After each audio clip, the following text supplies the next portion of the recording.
গীতাঞ্জলি। এখন অর্থনীতির দুনিয়ায় শুনবেন শিশু শ্রমের বাধ্যতা, শৈশব চুরির নামান্তর বিষয়ে একটি আলোচনা। অংশগ্রহণে হেরিটেজ কলেজের অর্থনীতির অধ্যাপক দেবাশিস মজুমদার ও বিদ্যাসাগর কলেজের অর্থনীতির অধ্যাপক সৌমেন সরকার। শুরু করছি আজকের অর্থনীতির দুনিয়া। আজকের আলোচনার বিষয়বস্তু শিশু শ্রমের বাধ্যতা, শৈশব চুরিরই নামান্তর। আলোচনায় অংশগ্রহণে স্টুডিওতে উপস্থিত রয়েছেন হেরিটেজ কলেজের অর্থনীতি বিভাগের অধ্যাপক ডক্টর দেবাশিস মজুমদার এবং আমি বিদ্যাসাগর কলেজের অর্থনীতি বিভাগের অধ্যাপক সৌমেন সরকার। নমস্কার দেবাশিস বাবু। নমস্কার সৌমেন বাবু। আলোচনার শুরুতেই শিশু শ্রম বা শিশু শ্রমিক বলতে ঠিক কি বোঝায় তা কিন্তু জেনে নেওয়া ভালো।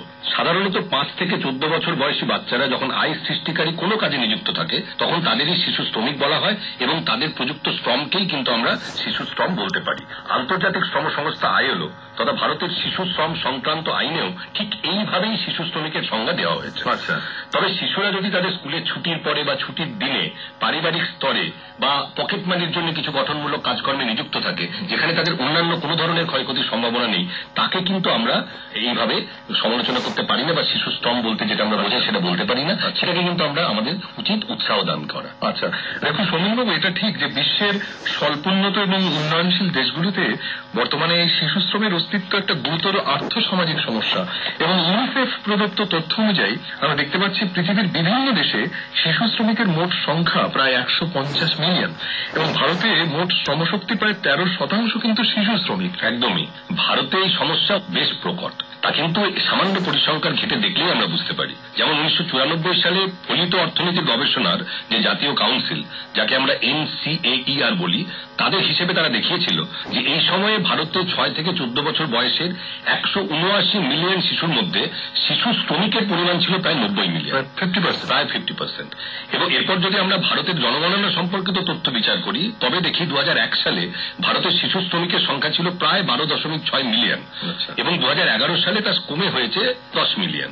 অবশ্য বিগত কয়েক দশকে আফ্রিকা, ল্যাটিন আমেরিকা এবং এশিয়ার অন্তর্গত বিভিন্ন দেশে শিশু শ্রমিকের সংখ্যা এবং মোট শ্রমশক্তিতে তাদের অংশগ্রহণ এটা কিন্তু ক্রমশই কমছে। আচ্ছা, দেখুন সৌমেনবাবু, ভারতে গ্রামাঞ্চল এবং শহরাঞ্চলে কিন্তু এই শিশু শ্রমের পার্থক্য রয়েছে।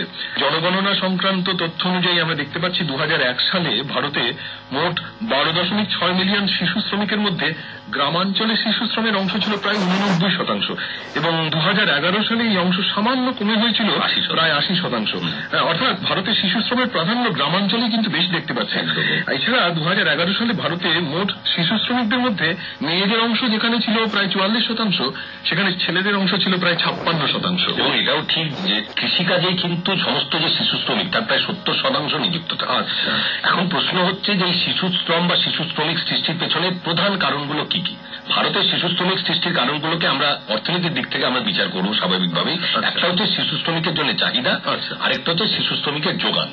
চাহিদার দিক থেকে যদি আমরা বিচার করি তবে বলা যায় যে বিভিন্ন ক্ষুদ্র ও মাঝারি শিল্পে এবং বাণিজ্যিক কর্মকাণ্ডে বা গৃহস্থালির কাজে বা কৃষিকাজে এই শিশু শ্রমিকদের তুলনামূলকভাবে কম মজুরিতে নিয়োগ করা যায়। সুতরাং এটাই হচ্ছে তাদের চাহিদা সৃষ্টি হওয়ার মূল কারণ। সৌমেনবাবু, আমার মনে হয় এমন কিছু ক্ষুদ্র এবং মাঝারি শিল্প রয়েছে যেখানে উৎপাদন কাজের জন্য যন্ত্রের তুলনায় কিন্তু মানুষের শ্রমের বেশি প্রয়োজন হয় এবং খুব সূক্ষ্ম কাজের জন্য একেবারে কঠিন হাতের প্রয়োজন হয়। যেমন ধরুন হিরে পালিশ করার কাজ। আমরা জানি গুজরাটে, সুরাত অঞ্চলে এই কাজে বহু শিশু শ্রমিক কিন্তু নিযুক্ত রয়েছে। এছাড়াও শিশু শ্রমের চাহিদা সৃষ্টির ক্ষেত্রে রপ্তানি ক্ষেত্রের ভূমিকাটাও কিন্তু কম নয়। আচ্ছা, সাধারণত যেসব রপ্তানি দ্রব্যের চাহিদা খুব বেশি ওঠানামা করে, কারণটা সোজা বিদেশি বাজারে তাদের চাহিদার ওঠানামার কারণের জন্য, সেখানে উৎপাদকেরা শিশু শ্রমিক এবং মহিলা শ্রমিকদের নিয়োগ করতে অনেক বেশি আগ্রহী হন। কেন? কারণটা হচ্ছে যে বিদেশের বাজারে যখন মন্দা দেখা দেবে, যখন উৎপাদন কমানোর প্রয়োজন হবে, তখন সহজেই এই শিশু শ্রমিক বা মহিলা শ্রমিকদের ছাঁটাই করা যাবে। ও আচ্ছা, আমার মনে হয় সৌমেনবাবু, ভারতে যে বিস্তীর্ণ অসংগঠিত ক্ষেত্র রয়েছে, আনারনের সেক্টর, সেখানে উৎপাদন কাজ বা ব্যবসায়িক কর্মকাণ্ডের উপর সরকারের কিন্তু বিশেষ নিয়ন্ত্রণ নেই বললেই চলে এবং যেখানে মজুরি প্রদানের ক্ষেত্রে সরকারের সর্বনিম্ন মজুরি আইনও কিন্তু খুব একটা মেনে চলা হয় না। সেসব ক্ষেত্রে আমার মনে হয় উৎপাদন ব্যয় কম রাখার জন্য কিন্তু শিশু শ্রমের চাহিদার সৃষ্টি হয়। শিশু শ্রমের চাহিদা সৃষ্টির দিকগুলো যেমন গুরুত্বপূর্ণ, তেমনি শিশু শ্রমের যোগানের দিকগুলো আলোচনা করা প্রয়োজন, কারণ যোগান না থাকলে শ্রমিক থাকতো না। ভারতের শিশু শ্রমিক বা শিশু শ্রমিকের যোগানের পেছনে যে বিষয়টিকে সবচেয়ে গুরুত্বপূর্ণ বলে মনে করা হচ্ছে স্বাভাবিকভাবেই সেটা হলো দারিদ্র্য। অর্থাৎ যে পরিবার অত্যন্ত দরিদ্র এবং আর্থিক অভাব অনটনের শিকার, তারা তাদের ছেলে মেয়েদের বা 14 বছরের কম বয়সী ছেলে মেয়েদের নানা ধরনের এই অর্থনৈতিক কাজে নিয়োগ করতে আগ্রহী। ফলে আমরা দেখতে পাচ্ছি ধরুন ছোট মুদিখানা দোকানে, চায়ের দোকানে, হোটেলে, রেস্তোরাঁয়, বাজি তৈরির কারখানায়, হস্ততাঁত শিল্পে হাজারো শিশু শ্রমিক কিন্তু কর্মরত। শুধু তাই নয়, আপনি দেখতে পাবেন রাস্তায় কাগজ করানোর কাজেও অনেক শিশু শ্রমিক রয়েছে। বিভিন্ন রেল স্টেশনে, বাস স্ট্যান্ডে তাদের দিয়ে ভিক্ষে করানো হচ্ছে। কাজে এইসব ধরনের কাজের পিছনে মূল কারণ কিন্তু আর্থিক দারিদ্র্য। একদমই। এবং এর সঙ্গে আরেকটা জিনিস আমরা আলোচনা অবশ্যই আমাদের করা দরকার, সেটা হচ্ছে যে বন্ডেড লেবার বা যে আবদ্ধ শ্রম, তার সাথে শিশু শ্রমের কিন্তু একটা অত্যন্ত নিবিড় সম্পর্ক রয়েছে।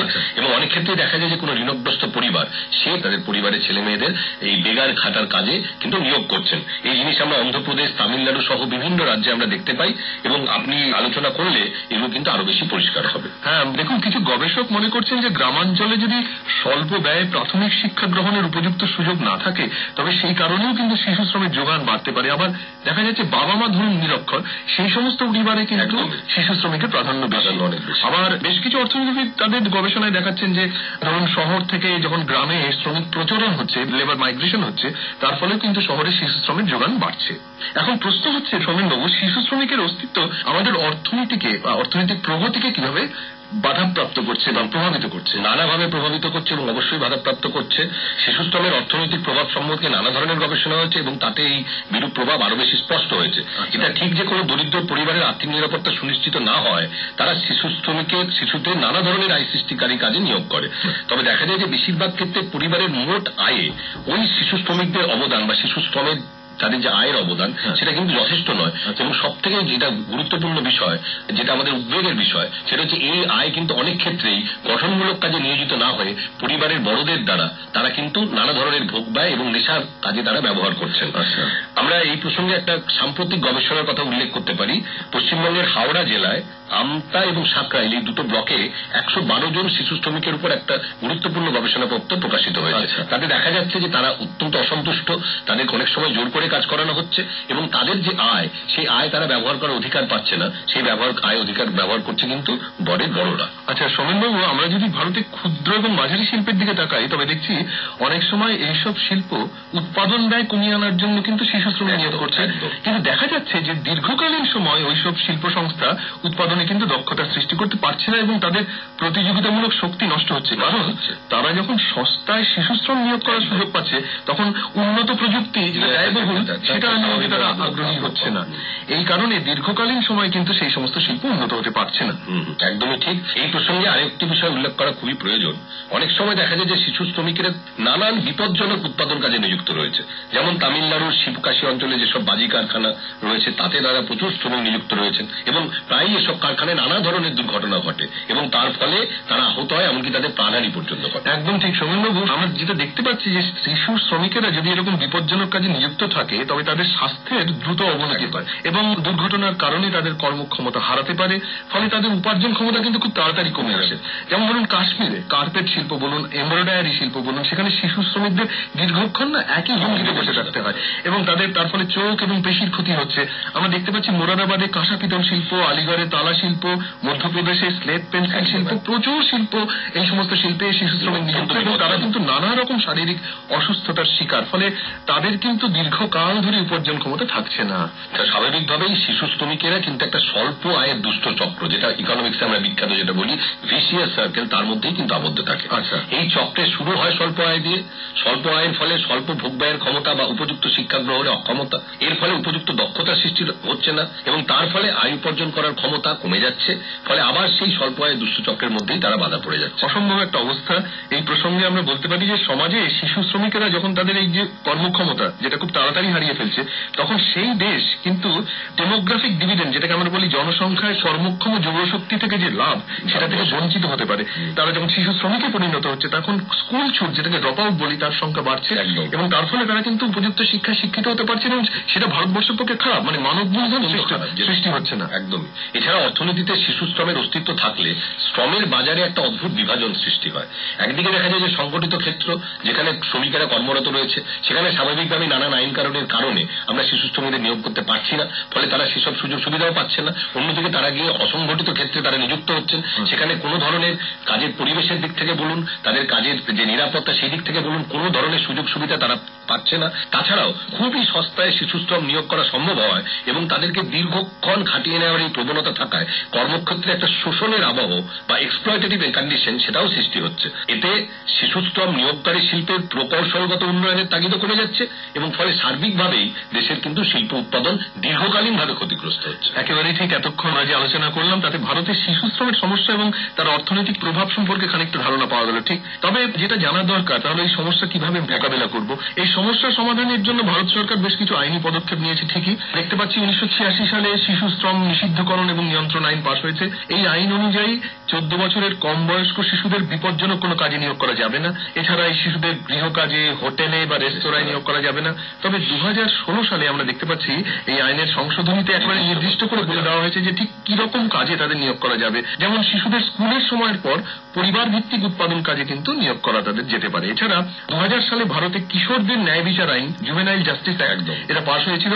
15 থেকে 18 বছর বয়স্ক শিশুদের কোনো বিপজ্জনক কাজে নিয়োগ করা সেখানে নিষিদ্ধ করা হয়েছে এবং যদি কোনো নিয়োগকারী তাদেরকে নিয়োগ করে তাদের বিরুদ্ধে কিন্তু দণ্ডমূলক শাস্তির ব্যবস্থা রাখা হচ্ছে। এছাড়া আমরা এটাও দেখেছি, আমাদের আলোচনায় এসেছে যে অনেক শিশুই উপযুক্ত শিক্ষার সুযোগ থেকে বঞ্চিত হয়ে শিশু শ্রমিকে পরিণত হয়েছেন। সেজন্য সরকার 2009 সালে শিক্ষার অধিকার আইন এটা পাশ করেছেন, আমরা সবাই জানি। এই আইন অনুযায়ী 6 থেকে 14 বছর বয়স্ক শিশুদের বিনা খরচে শিক্ষা প্রাপ্তির অধিকার নিশ্চিত করা হয়েছে। সোমেনবাবু, যেটা আমার ভীষণ গুরুত্বপূর্ণ মনে হয় যে আন্তর্জাতিক শ্রম সংস্থা শিশু শ্রম সমস্যা দূর করার জন্য মতৈক্যের ভিত্তিতে বেশ কিছু রীতি বা কনভেনশন কিন্তু নির্দেশ করেছে এবং আমরা দেখতে পাচ্ছি 1989 সালে শিশু অধিকার সম্পর্কিত রীতি গৃহীত হয়েছে এবং সেখানে বলা হচ্ছে শিশুদের অধিকার আছে নিজেদেরকে বিপজ্জনক কাজ থেকে দূরে রাখতে অথবা এমন কাজ থেকে বিরত থাকতে যা তাদের স্বাস্থ্য বা শিক্ষার ক্ষতি করে। 1992 সালে ভারত সরকার কিন্তু এই রীতি অনুসরণ করতে সম্মত হয়েছে এবং 1973 সালে শিশু শ্রম সংক্রান্ত সমস্যা দূর করার লক্ষ্যে সর্বনিম্ন বয়স সংক্রান্ত রীতি গৃহীত হয়, যেখানে বলা হয় যে একটি বয়সের নিচে কোনো ব্যক্তিকে কোনো কাজে, কোনো অর্থকরী কাজে নিয়োগ করা যাবে না, কিছু হালকা সামান্য কাজ যেমন গান বাজনা, নাটক ইত্যাদি ছাড়া।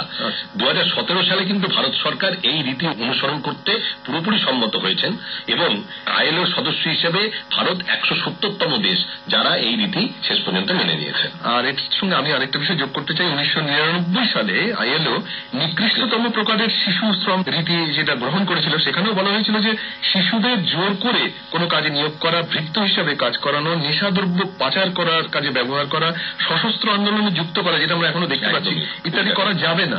2017 সালে মানে এই বছর ভারত সরকার কিন্তু এই রীতিটিও অনুসরণ করতে সম্মত হয়েছে এবং ভারতকে বলা হচ্ছে 181তম সদস্য দেশ যারা এই রীতি অনুসরণ করছে। অর্থাৎ আমি সমস্ত আলোচনা থেকে এটা বলতে পারি যে আইনগত দৃষ্টিকোণ থেকে যদি দেখি, নীতিগত দৃষ্টিকোণ থেকে দেখি, তাহলে ভারত সরকার অত্যন্ত গঠনমূলক পদক্ষেপ গ্রহণ করেছেন এবং এই ব্যাপারে আমাদের খুব একটা সমালোচনা করার কোনো জায়গা তো নেই, বরঞ্চ সাধুবাদ আমাদের দিতেই হবে।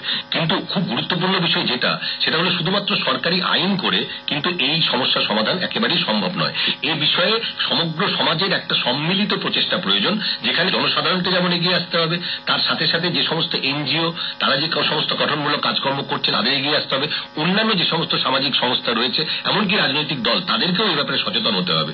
সব থেকে বেশি গুরুত্বপূর্ণ শিশু শ্রমের যারা অভিভাবক অর্থাৎ বাবা মা, তারা যদি শিক্ষিত না হন, তারা যদি এর গুরুত্ব সম্পর্কে সচেতন না হন, তাহলে কিন্তু আমরা কখনোই এই সমস্যা দূর করতে পারবো না। ফলে তাদেরও নানাভাবে সচেতন করার কাজ করতে হবে যে যারা শিক্ষিত বাবা মা, বিশেষ করে মা, তাদের শিক্ষার হার কিন্তু অত্যন্ত গুরুত্বপূর্ণ।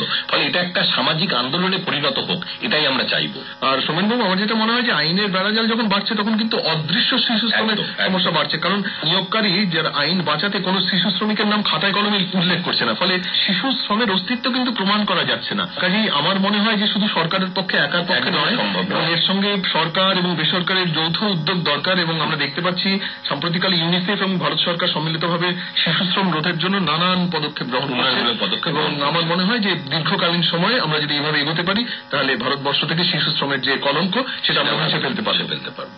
সুতরাং আজকের আলোচনা থেকে বোঝা গেল যে এটা একটা সম্মিলিত সামাজিক প্রচেষ্টার প্রয়োজন, যেখানে সরকারের শ্রমের সমস্যা সমাধান করতে সেখানে শুধুমাত্র সরকার নয়, তার সাথে সাথে আমাদের সবাইকে এগিয়ে আসতে হবে। বিভিন্ন বেসরকারি প্রতিষ্ঠান, নানা সামাজিক প্রতিষ্ঠান এবং তার সাথে সাথে যারা সচেতনমূলক কাজকর্ম চালাচ্ছে সমাজের মধ্যে, তাদের সবাই যদি আমরা এগিয়ে আসি তাহলে নিশ্চয়ই ভবিষ্যতে আমরা এই সমস্যা থেকে মুক্ত হতে পারবো। নমস্কার দেবাশিস বাবু, আজকের আলোচনা তাহলে আমরা শেষ করি। নমস্কার। অর্থনীতির দুনিয়ায় শুনলেন শিশু শ্রমের বাধ্যতা, শৈশব চুরির নামান্তর। এই বিষয়ে আলোচনায় অংশগ্রহণে ছিলেন হেরিটেজ কলেজের অর্থনীতির অধ্যাপক দেবাশিস মজুমদার ও বিদ্যাসাগর কলেজের অর্থনীতির অধ্যাপক সৌমেন সরকার। আকাশবাণী কলকাতা অনুষ্ঠান শুনছেন। গীতাঞ্জলি প্রচার তরঙ্গে শাস্ত্রীয় সঙ্গীতের অনুষ্ঠানে